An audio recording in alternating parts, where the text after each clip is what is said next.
James, I know you're not a veterinarian, but let's talk goats. Exactly what attributes and techniques does it take to be considered in the conversation for the greatest of all time? Today, I'm digging beyond the numbers to explore the science behind the goats. After 16 years and counting on a pro tour and a lifetime of dedication to the sport, you can say that I've earned my tennis PhD. Misha's forehand was pulled off, surely the biggest upset and the best win of his career. Beyond the wins and losses, I've always been infatuated with intricate details that can help us better understand power, performance, and success. So grab your lab coats and join me on this scientific quest to expand our tennis knowledge.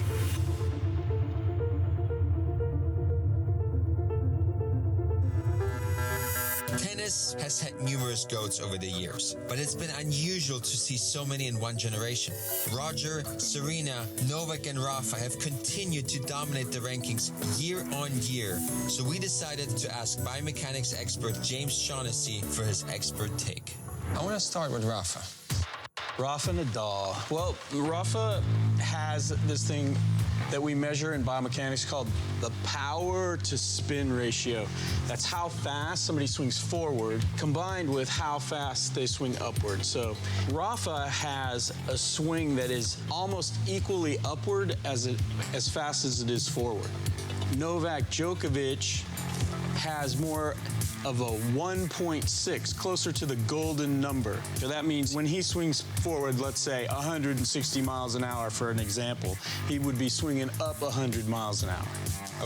Okay, and when Rafa swings forward 100 miles an hour, he would be swinging up 80 miles an hour. So Djokovic is a little quicker swinging forward. Roger's a little bit behind these guys, just a little bit. He's a little bit flatter on average, just a tiny bit, by 1.7. But this is what separates the GOATs from everyone else, is that their average is right around in there, and everyone else is higher. Everyone else is hitting the ball flatter. In fact, my research and my data shows the higher your ratio, the lower rated player you are. What about his forehand swing? Yeah, his backswing is a little bit different, but he winds up in the same position almost as Federer on the backswing. So Rafa's is more like it's wrist up and then elbow back. Exactly. But then he gets to position. Yeah, right then they both, when they start lowering the racket, they start to look a lot alike. The contact point is the moment in the swing that the racket strikes the tennis ball. Each player's technique and physical attributes may change when and or where the contact point is during the swing. Another thing to consider is the axis or radius of rotation. More specifically, how far away the tennis racket is from the body during the swing. Generally, players with wider wingspans have a wider axis of rotation.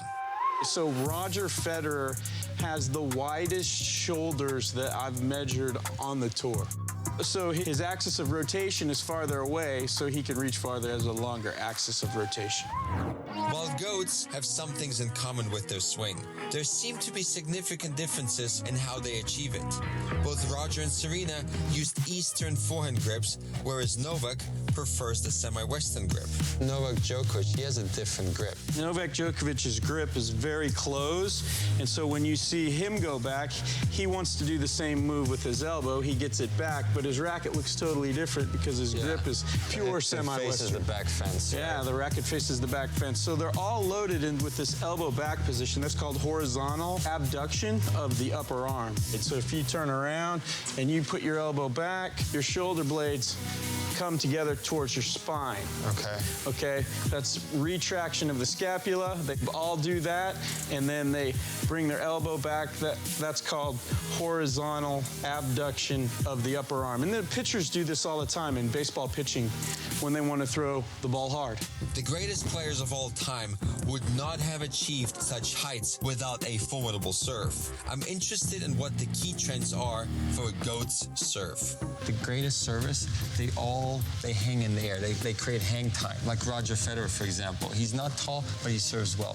Why is that, and why is it important? Well, it appears they're floating in the air because their center of gravity is still traveling up when they hit the serve. And so Federer drives up, and he actually hits impact when his center of gravity is still traveling up. So he keeps going after impact upward. All the good servers on the tour are doing this, including Roddick, Djokovic. And they generate like a few Yeah. percent extra power by doing so. When they're still going up, there's a platform on which their muscles that are going to twist the body into the ball have a platform to pull on. All right. That's stable. Very interesting. Best servers in the world, they all do that. I feel enriched with the knowledge of exactly what it takes to be a GOAT. I have faith that working on these key elements could help you see a sharp improvement in your game.